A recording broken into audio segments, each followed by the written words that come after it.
Vous avez besoin d'être près du capteur. Donc c'est ce qu'on va faire. Si vous nous écoutez, c'est que voilà. Et là, Imran va se déplacer. Il s'est d'ailleurs déplacé. Il va se mettre juste à côté du capteur et Alpha Omar. Allez, on va se dépêcher puisqu'on a deux expériences. Allez-y. Et là, c'est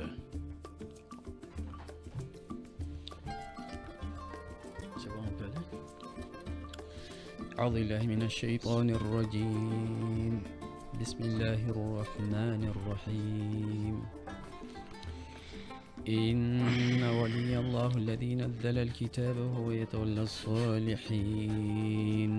وقل ربي أعوذ بك من حمذات الشياطين وأعوذ بك ربي أن يحضرون وقل ربي أعوذ بك من حمذات الشياطين وأعوذ بك ربي أن يحضرون واجعلنا من بين أيديهم سدا ومن خلفهم سدا فأغشيناهم فهم لا يبصرون وإذا قرأت القرآن جعلنا بينك وبين الذين لا يؤمنون بالآخرة حجابا مستورا بسم الله الرحمن الرحيم لقد كنت في غفلة من هذا فكشفنا عنك غطاءك فبصرك اليوم حديد لقد كنت في غفلة من هذا فكشفنا عنك غطاءك فبصرك اليوم حديد فكشفنا عنك غطاءك فبصرك اليوم حديد. Des génifrites et des marabouts autour de ça. Je vois plus de 1000 djinns, des génifrites et des chéatines. Ils sont impliqués dans ça. Je vois 58 marabouts.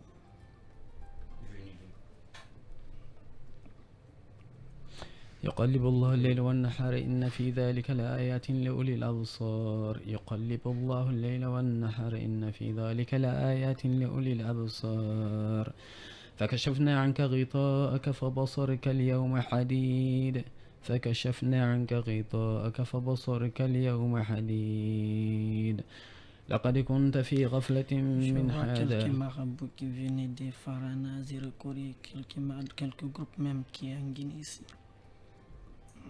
Parce que je vois 3 marabouts qui viennent de Farana.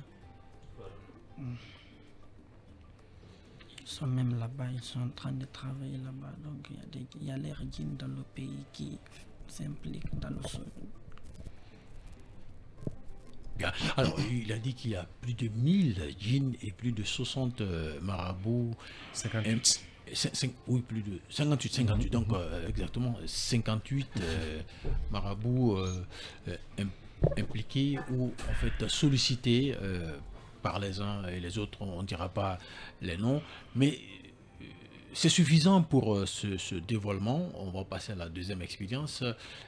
Vous restez là puisque vous allez piloter pour la deuxième expérience. Docteur Tanou, je vais vous demander de rejoindre votre place et, parce que j'aimerais justement avoir des explications sur le dévoilement. Vous avez donné une définition qui complète celle que Manimba nous a présentée. Alors expliquez-nous justement ce qu'on vient de vivre avec Alpha Omar. Ici, à travers le dévoilement, je précise que Alpha Omar a des particularités, Oui. Visuelles, sensorielles et auditives. Donc, ici, il s'agit de demander à Allah la protection d'abord, ensuite prendre un verset coranique qui parle de dévoilement, d'enlèvement du voile. Oui. Il dit que vous étiez Découvrir, dans l'ignorance de cela et on vous a enlevé le voile. Et donc il a vu, voilà, c'est pour cela qu'il a,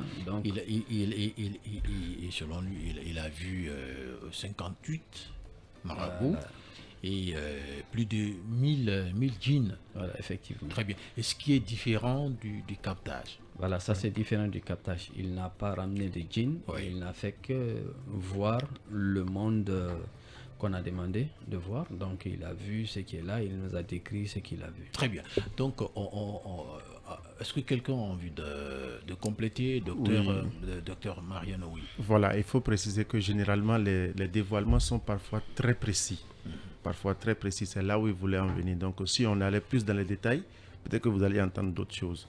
Vous voyez? Donc, c'est de faire très attention aux détails, surtout. Voilà, je n'ai pas voulu continuer, vous savez, c'est un procès, un procès, donc il faut éviter justement que les noms tombent et tout ça. Donc, mais déjà, c'est suffisant. Oui. On va enchaîner et maintenant, on va faire un captage. Ok. La dernière fois, on allait chercher une sorcière. Bon, on la connaît pas. Expliquez-nous comment ça se fait que Alpha Omar, présent ici, puisse avoir la possibilité d'abord d'aller, d'identifier et de faire venir une sorcière. Bon, là aussi, il faut être... en fait, c'est pas Alpha Omar qui va aller chercher, mais on prend un verset du Coran qui dit que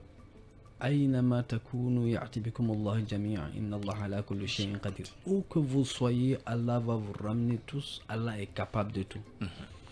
Donc quand on prend l'intention que celui qui est impliqué soit venu, tout de suite à travers la lecture, il sera ramené et entré dans le corps, n'est-ce pas, ramené dans le corps du capteur. Et une fois qu'il est dans le corps du capteur, au lieu que ce ne soit une possession, c'est l'inverse de possession. Ouais. Donc c'est lui qui est possédé dans le corps. Il ne peut pas sortir tant qu'on ne le libère pas. Bien. Alors, on va faire ça exactement. Ok. J'ai une chose à préciser par rapport à ça. Et justement, ne pas oublier que l'autre fois, j'avais dit, je voulais préciser que le corps du capteur n'est pas le corps physique que nous voyons. Oui, c'est un monde dans lequel on piège le djinn. Voilà, de ne pas oublier cela. Bien. Voilà. Alors,